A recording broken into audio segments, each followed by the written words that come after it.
আজ তো ধর্ষকের কোনো বিচার হচ্ছে না, ধর্ষণ হচ্ছে পাইকারি দরে, বিচার হচ্ছে না।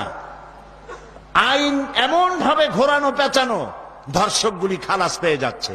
আবার নতুন কিছু ধর্ষক তৈরি হয়েছে, ধর্ষণ করে মেয়েটাকে হত্যা করে।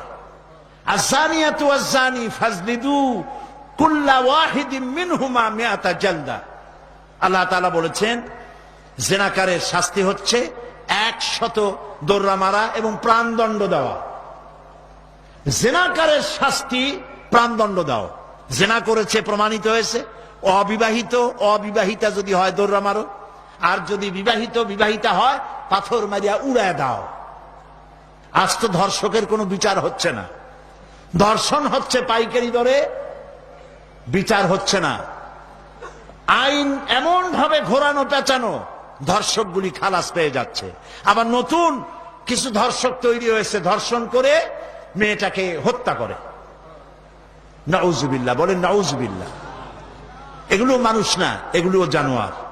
মনে রেখো, তুমি যার মেয়ে, কারো মেয়ে অথবা কারো বোন অথবা কারো বউকে যদি এইভাবে বেইজ্জত করে থাকো, তোমার বউ, তোমার বোন, তোমার মেয়ে অক্ষত থাকবে না।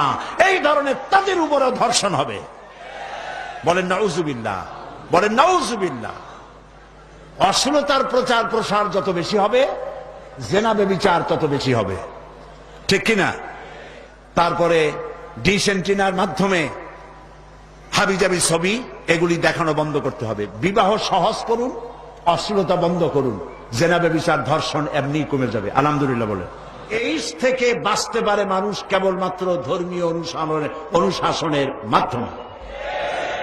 জেনা নিজের স্ত্রী ছাড়া কোন মেয়ে লোক অথবা কোন পুরুষ, কোন মেয়ে লোক নিজের স্বামী ছাড়া আর কোন পুরুষ নিজের স্ত্রী ছাড়া যৌন সম্পর্ক স্থাপন করলেই এইডস রোগের সম্ভাবনা 100%। এটা আগে যত এইডস এর সাইনবোর্ড ছিল সেগুলিতে লেখা ছিল ধর্মীয় অনুশাসন মানলেই এইডস বন্ধ হয়।